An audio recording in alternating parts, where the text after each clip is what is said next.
Hello আমার প্রিয় ছাত্রছাত্রী, তোমরা কেমন আছো?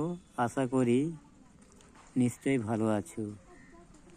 আজকে তোমাদের জন্য একটি চমৎকার ভিডিও নিয়ে এলাম, যে নাম হচ্ছে বাংলা ব্যাকরণ। আমরা বাংলা ব্যাকরণ কিছু না কিছু শিখে থাকি। বাংলা ভাষায় যেহেতু কথা বলি, কিছু না কিছু শিখে থাকি। তো সেই জন্যই তোমাদের জন্য একটা থিম তৈরি করেছি, যে আমরা ভাষার সাথে কত রকমের ব্যাকরণ ব্যবহার করি। সেই ব্যাকরণ আজ হচ্ছে প্রথম ক্লাস। আজ প্রথম ক্লাস, 11ই মে রবিবার 2025। তোমাদের জন্য ফার্স্ট হচ্ছে সন্ধি বিচ্ছেদ করো। সন্ধি বিচ্ছেদ নিশ্চয়ই আমরা কিছু না কিছুভাবে শিখেছি। প্রথম হচ্ছে দেবালয়। তাহলে আমরা কি লিখব? সন্ধিটাকে ভাঙবো কিভাবে? দেব যুক্ত আলয় সমান দেবালয়। যেমন নমস্কার, নম যুক্ত কার, নমস্কার। নম দন্তন নম বিশের ঘর, নম যুক্ত কার, নমস্কার। তাহলে প্রত্যেক আমরা কি করব? প্রত্যেকটা কি করব? প্রতিযুক্ত এক। রবীন্দ্র কি করব? রবি যুক্ত ইন্দ্র, রবি যুক্ত ইন্দ্র করলাম। তোমাদের জন্য এই সন্ধিটা রেখে গেলাম। তোমরা কমেন্ট করে আমাকে এই সন্ধি বিচ্ছেদ করে দেখাও। বিদ্যাসাগরের সন্ধি বিচ্ছেদ কি হবে? চলো এরপর অন্য ভিডিও, অন্য আমাদের থিম, সেটা হচ্ছে পদান্তর করো বা পদ পরিবর্তন করো। তাহলে আমরা জল যখন আছে আমরা পদ পরিবর্তন কি করব? জলীয়, বর্গার জল লয় দীর্ঘই অন্তস্থ, জলীয়। মাঠ কি করব? মাঠ করব মেঠো, পদান্তর বা পদ পরিবর্তন। বন বুনো। নুন নোনতা, আর ফল ফলীয়।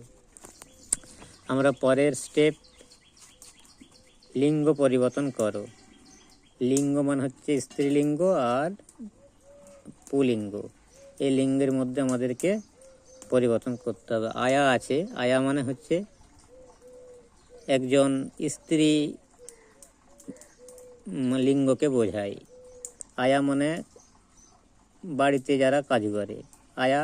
তাহলে আমরা পুরুষ লিঙ্গ মানে পুলিঙ্গ কি করব? খানসামা, খানসামা। মা বাবা। হরিণ হরিণী। হংস হংসী। তাহলে হংস হলে হংসী। এই লিঙ্গ পরিবর্তনটা তোমাদের জন্য রেখে গেলাম। তোমরা কুকুরের লিঙ্গ পরিবর্তনটা কি হবে কমেন্টে জানাও। শুধুমাত্র এই ক্লাসে দুটি, 1 নম্বর সন্ধির ক্ষেত্রে বিদ্যাসাগর রেখে গেলাম। 3 নম্বর লিঙ্গ পরিবর্তনের মধ্যে একটা কুকুর, এই কুকুর লিঙ্গ পরিবর্তন রেখে গেলাম। তোমরা কমেন্টে তাড়াতাড়ি জানাও। এরপর আমাদের বিপরীত শব্দ কি হবে? আমাদের বিপরীত আছে অচল, হবে সচল। অনু মানে ছোট, বৃহৎ হবে। এরপর বিপরীত অচল হলে কি হবে? সচল। অনু মানে ছোট, তাহলে বৃহৎ মানে বড়। অনুকূল তাহলে হবে প্রতিকূল। অন্তর মানে ভেতর, তাহলে হবে বাহির মানে বাইরে। অবনত উন্নত। এরপর সমার্থক শব্দ অগ্নি বা প্রতিশব্দ যেটাকে বলি। তাহলে অগ্নিটা হবে আগুন। পাহাড় মানে নগ বলা যায়। নদী প্রবাহিনী। মাতা জননী। ধরা পৃথিবী বা বসুন্ধরা। এরপর বাক্য রচনা। বাক্য রচনা যেমন বই, রাম বই পড়ে, কবিতা বই পড়ে, আমি বই পড়ি, এগুলো দিয়ে বাক্য রচনা। যেমন মা, মা আমাকে খুব ভালোবাসে, আমি মাকে খুব ভালোবাসি।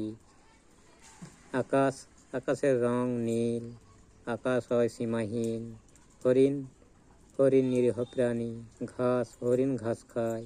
এইভাবে আমাদের বাক্য রচনা করতে হবে। এরপরে বর্ণ বিশ্লেষণ। বর্ণকে বিশ্লেষণ করতে হবে। যেমন মা, ম যুক্ত আ সমান মা, ম যুক্ত আ। যেগুলো স্বরবর্ণ এগুলোতে হসন্ত হবে। যেমন বাবা, ব যুক্ত আ আর এক ব যুক্ত আ। এই স্বর ব্যঞ্জন বর্ণর নিচে হসন্ত। এরপরে তিনটা হরিণ, বই আর নদী তোমরা কমেন্টে পাঠাও, দ্রুত চটপট করে পাঠাও। এরপরে যে শব্দ যুগলের মধ্যে পার্থক্য বা ভিন্নার্থক শব্দ। বাড়ি আর বাড়ি। বাড়ি মানে কি? জল। আর বাড়ি মানে গৃহ। কুল, কুল মানে কি? কুল মানে নদীর তীর। কুল মানে কি? ফল বিশেষ। যদিও আমার ভুল হলে একটু বলার ক্ষেত্রে বা বানানোর ক্ষেত্রে দেখে বলছি, তো সেই ক্ষেত্রে তোমরা লিখে পাঠাবে। মুখ, ময়রস্যু খ, মুখ মানে হচ্ছে বদন, আর মুখ মানে হচ্ছে বোবা। অংশ মানে কি আর অংশ মানে কি, এগুলো তোমরা পাঠাও। অংশ মানে কি আর অংশ মানে কি। এই নীর, নীর মানে কি? নীর মানে হচ্ছে জল, জল। আর একটা নীর মানে কি? নীর মানে হচ্ছে পাখির বাসা, পাখির বাসা। আজ এই পর্যন্ত। পরের ভিডিওর জন্য অপেক্ষা করো। সকলকে অনেক অনেক স্নেহ ভালোবাসা, ধন্যবাদ। অভিভাবকদের ধন্যবাদ। ভালো থাকুন, সুস্থ থাকুন, সুন্দর থাকুন।